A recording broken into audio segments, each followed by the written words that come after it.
Welcome to Mindful Drawing. I'm Robert, and I'll be your guide on this meditation practice that enters a space of mindfulness through the act of drawing. This week, we'll dive right into a playful space of growing, branching, flowing curves, reaching out from a loose central node, but no forced direction. Something like a lichen. It can grow and expand and start again, branching, connecting, bridging across the surface of a rock, following the moisture, and then layering itself out to spread for light, for air, becoming its own new surface, filling out the page, covering. Keep it nice and simple today. Just have a piece of Bristol or any other kind of paper that'll take a nice medium, a simple felt tip pin. I have a couple of colored pencils. Not sure if I'll get around to them or not, but just in case you want to switch things up or give the hand a break from the high precision of ink to the softer looseness of color or graphite, feel free to have anything around that you'd like to draw with. I'm going to a short warm-up just to introduce the field of play, and then we'll dive right into the exercise. So go ahead and gather your supplies, establish your space, and let's draw together. Begin a curve and then play around with it in some direction and anywhere along its point. Take a time to branch and go again, forward or backward, and in a little warm up, feeling out how those curves might work, whether they're twisted, quick, and kind of like bendy, or longer, more smooth, flowing curves. It'll be this outward branching, potentially even rearward branching structure, somewhere between a mossy lichen growing out or cracks in the earth. And from there, we'll give it some body, some weight on the page, maybe even fill in a little bit if we have time. A couple colored pencils in case I want to switch up the medium and start with pen and may stick with that for a good part of it. I think anything will work well here. Just a few more things to feel out the branching and growing outward of curves that extend to the page before we switch to the larger one. When you feel ready, taking just a moment to engage the hands, let them fully articulate in the way they can. So open and closed, a nice, even, slow pace, turning them palms down, palms up. It's testing out their range of motion, maybe a little side to side, to whatever works there. We don't need to stretch them or stress them, just every joint has a chance to feel some movement. So it's awake and steady in the muscles all the way from the little stabilizers up into the arm, or a little bit active, maybe a little bit warm. When they engage with that pencil, they connect through the mind, through the whole arm connection, and out to the page. And the first part of this, I think, will be a little free, a little open, and just forming those branching structures. You could do one large one, or a few small ones, or many little tiny ones. Totally up to you. I might do a couple in different spots of the page. But finding first that place where the hand feels ready to engage, where it can be slightly up, if that's doable. Locating the starting place, and as you feel ready, letting that first curve work its way out onto the paper. Taking a moment with it, seeing its character, seeing if you can bring that character into your mind. Does it have large arcs, sharper angles, bumps, or flow? And somewhere along that curve, choosing a new starting place and bringing another into the mix on the page, sharing some similarities, noticing if it comes in the way we draw, the speed, direction, here left to right, or maybe try one right to left, finding that beginning point, moving along and letting it move outwards, filling up a little more space, bringing the character of the instrument and the character of the motion together, and work in this at the speed that works for you. No need to begin and end on my cue, but once that initial reaching out into the page is happening, taking a moment with each curve, seeing it, looking for a place along it that might draw the attention of the eye, and work with some branching to fill more density, to reach into other spaces on the page, and keep in that playground of the movement of the hand.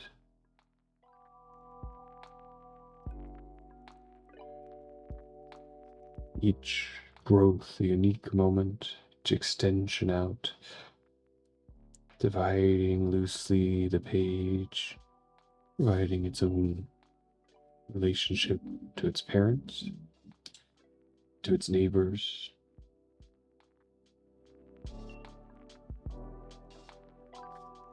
It may extend and cross or stay separate as you work, looking for that opportunity or expression.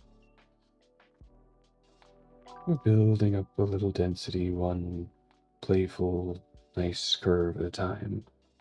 No rush to fill the page, taking it a little slower as you go, to be present a bit with that curve.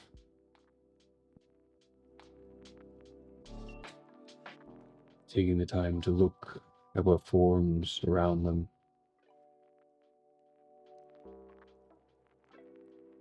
Little spaces, some more wrapped, others reaching into the emptiness, the edges of the page.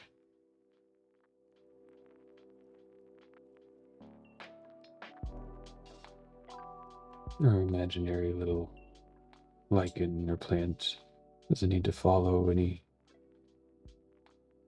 normal rules of how it might grow. Any place can have a new offshoot, a bundle, branch, an extension. Letting the eyes be the guide to places of interface.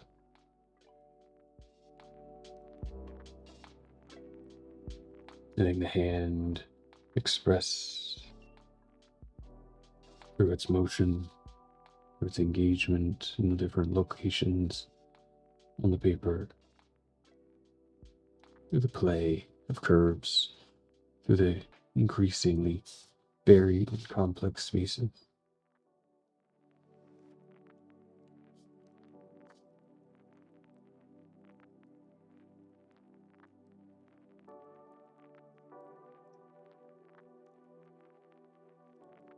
And this could be where we spend all of our time, gradually increasing density, filling in a bit more here and a bit more there.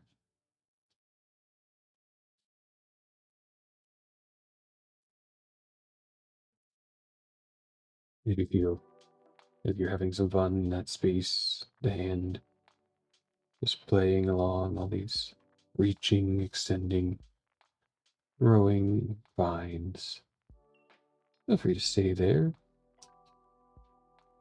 And I'm going to transition to bringing some weight to them, some thickness, following back along through them to get body, starting at any point, anywhere along the curve.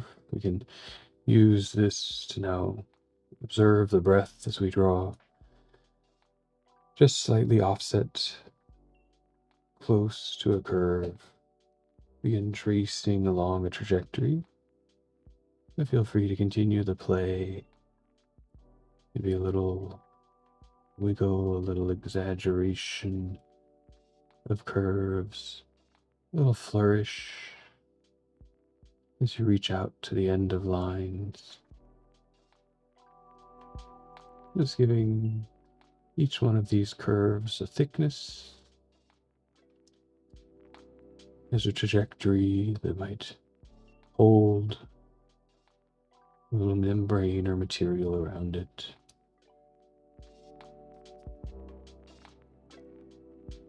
As you get kind of comfortable in that space, tracing a new outer edge.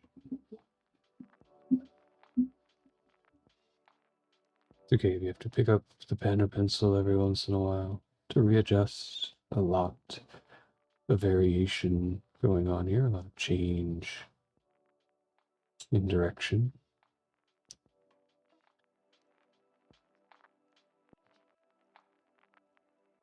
And then as you get comfortable moving, starting to look inward to the rise and fall of the breath cycle. Just noticing at first, when do you inhale? When you exhale? Not necessarily at specific times or actions, but just inhale. Exhale.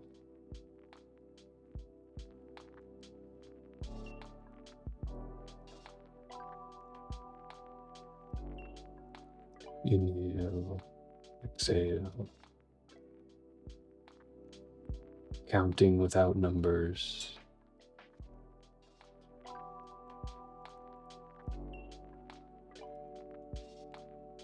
Noticing I am breathing out. And now I am breathing in.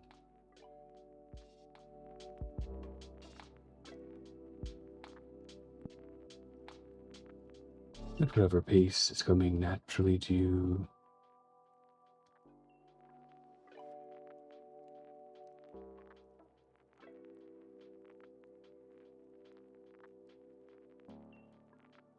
And as we watch the breath, we also influence it. Something now in the mind, in presence of the moment.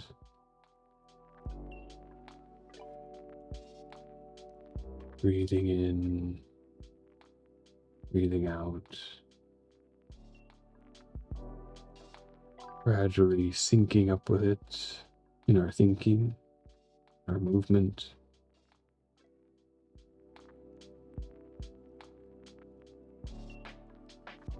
Feeling this rhythm that holds us, supports us, and guides our activity. Even the subtle ones like moving a pen or pencil around. Even the activity of attention or engagement here with the page, with an action. Breath may change in tighter spots or complex corners. The breath may change as your eye and your mind catch on to something. As the hand gains comfort and flow, moves a little more quickly through the field or slows down to make careful turns and details.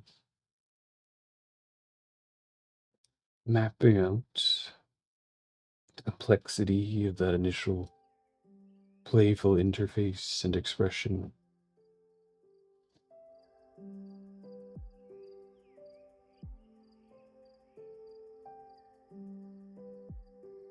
Tracking back along, just a little different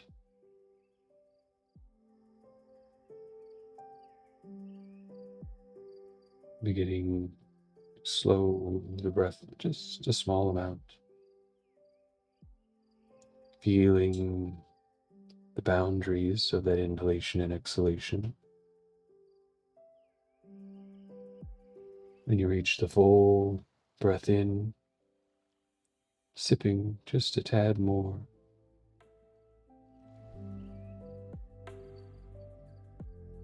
You reach that full breath out, sitting with it for just a moment at the emptiness.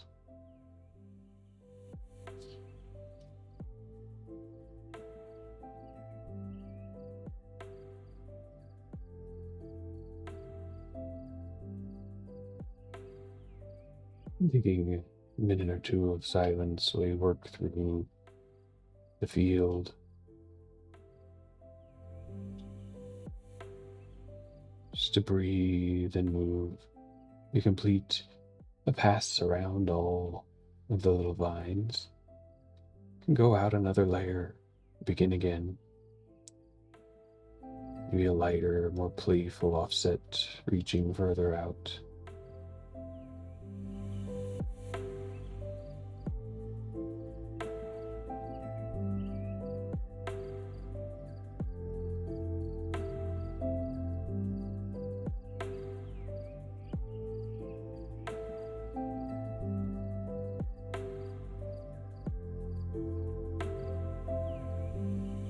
Wherever you are in that first, second layer, maybe even further in to a third layer, depending on the extension or growth of your piece. You can keep working your way around there.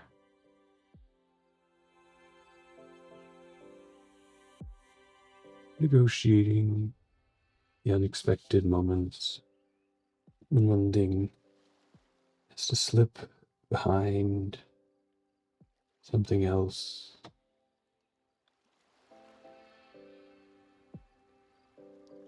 Slide back in front. Maybe not always following the rules of the physical, but close.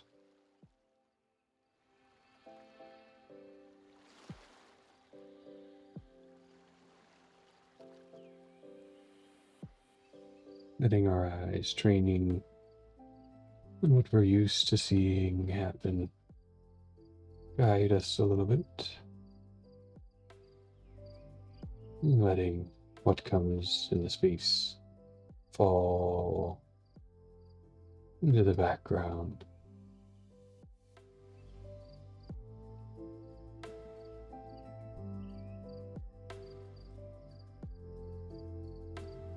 We can begin to add some other articulation to the piece, bring a little pace and enlivenment back into the motion with those long flowing curves, setting a nice relaxing pace in some layer between the outside and the inside, in some place along the way, adding some connection between that first line and the outer offsets, maybe small circles or small little dash lines just connecting in to out, out to in, little cells gathering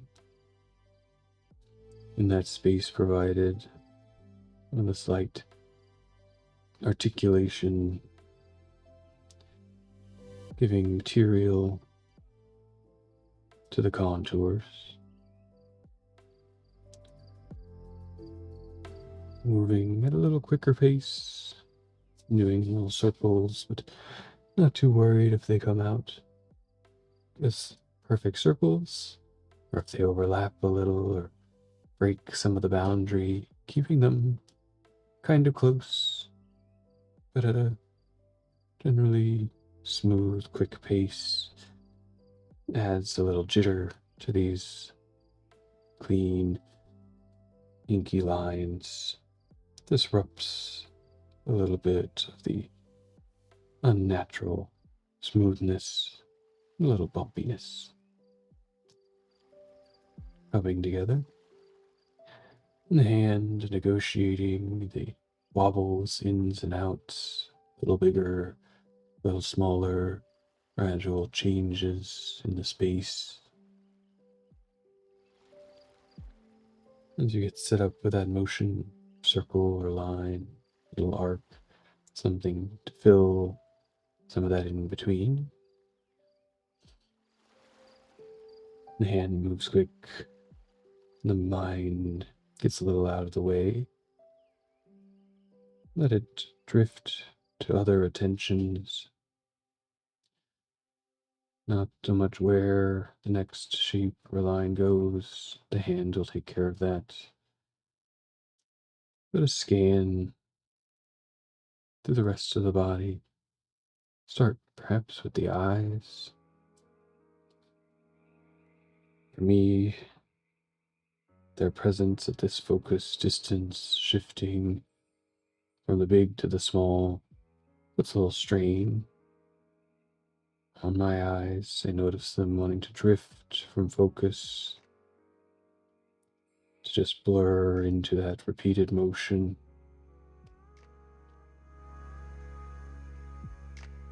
And no need to bring them back. Don't worry, but notice that's what they're feeling now. Something in us, the muscles, the nerves around our visual interface, interacting with the outside world, an increasing resolution, density, bringing work to that organ interface. And we can, with our conscious attention, guide its focus, exercise its function. You can also, with attention and mindfulness, relax back from a need to control. Let the eyes work through the problem, like a camera trying to autofocus, looking at the many different scales, determining the right length of lens, or bending of the iris. And scanning from the eyes to the ears, any sounds around, the breeze,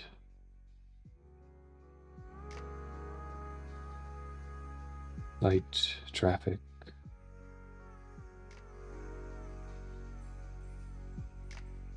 chirping, creaking of the wood or the chair.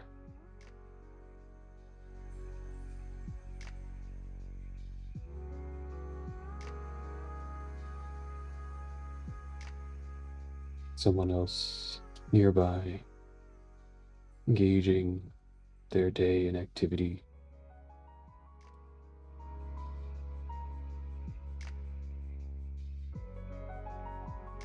Maybe just the sounds of our own ears, headphones moving around. Layers of subtlety come in, like the eyes, our ear, its connection to the brain. Choose the focus in some way, and we, in our mind, can dial in and engage with those different focus points for a little while, experiencing the broadness and depth of our senses until they drift from attention to something else comes in. From the ears out to the skin, stay in From the head body region, you'll be noticing light movements in your hair, air currents over the small extensions, heat from sun, or coolness from the environment.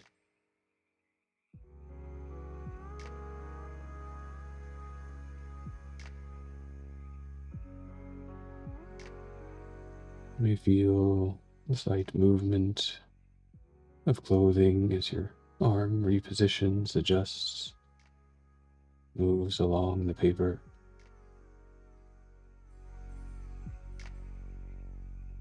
The rise and fall of the torso as you breathe,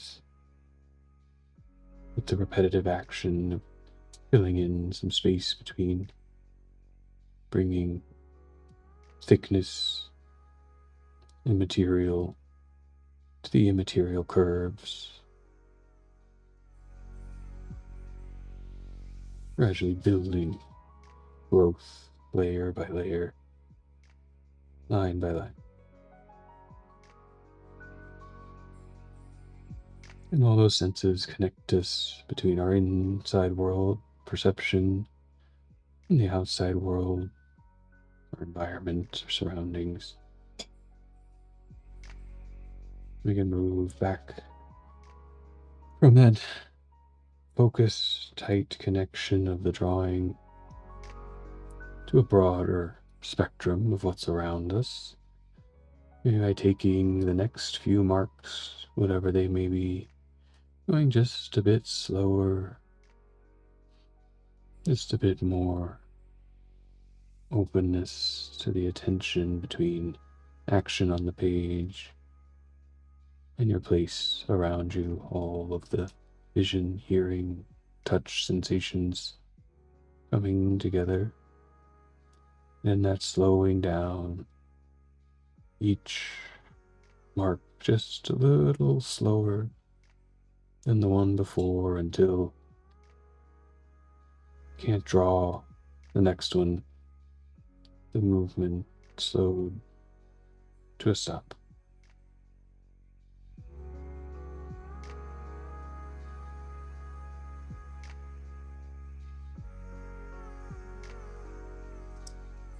And then it fades out, setting down the pen or pencil,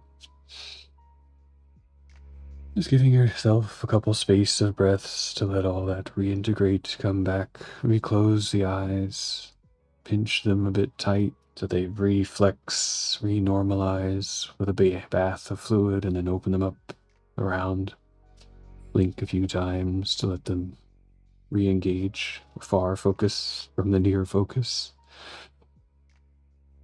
Fill up a nice, relaxing out breath and prepare for the rest of your day. As we look at anything, inspiration out there in the natural world, things in our imagination, there's always degrees of resolution, or our ability to focus at different scales and different distances to pick up the subtleties or the details, as well as the general and the overall. I find in the practice we just went through that becomes my interface to it, my expression, seeing at first the precision and crispness of curves reaching, flowing out along the page, and then as we gradually expand them, the lines next to each other, blurring boundaries a bit, extending them out in space, fluttering in my focus, and then bringing stuff to the interior, refining it, adding detail, those little marks, precise in their action and their motion on the paper, but perhaps in my vision and interpretation, they become fuzzy, they become a more natural disruption to the perfect of that pen on Bristol. But let me know what you find in the comments. Does it fluctuate or oscillate, breathe in that focus? Or is it crisp, sharp like a microscope, seeing every detail? Maybe that depends on the age and condition of your eyes, or perhaps just our presence in that focused, mindful, near condition for a little while before we reopen and bring engagement with the whole world. If you enjoyed the exercise, let me know in the comments, give it a thumbs up. Consider subscribing for more weekly episodes of Mindful Drawing, usually on Wednesday morning. And until then, draw well. Thank you.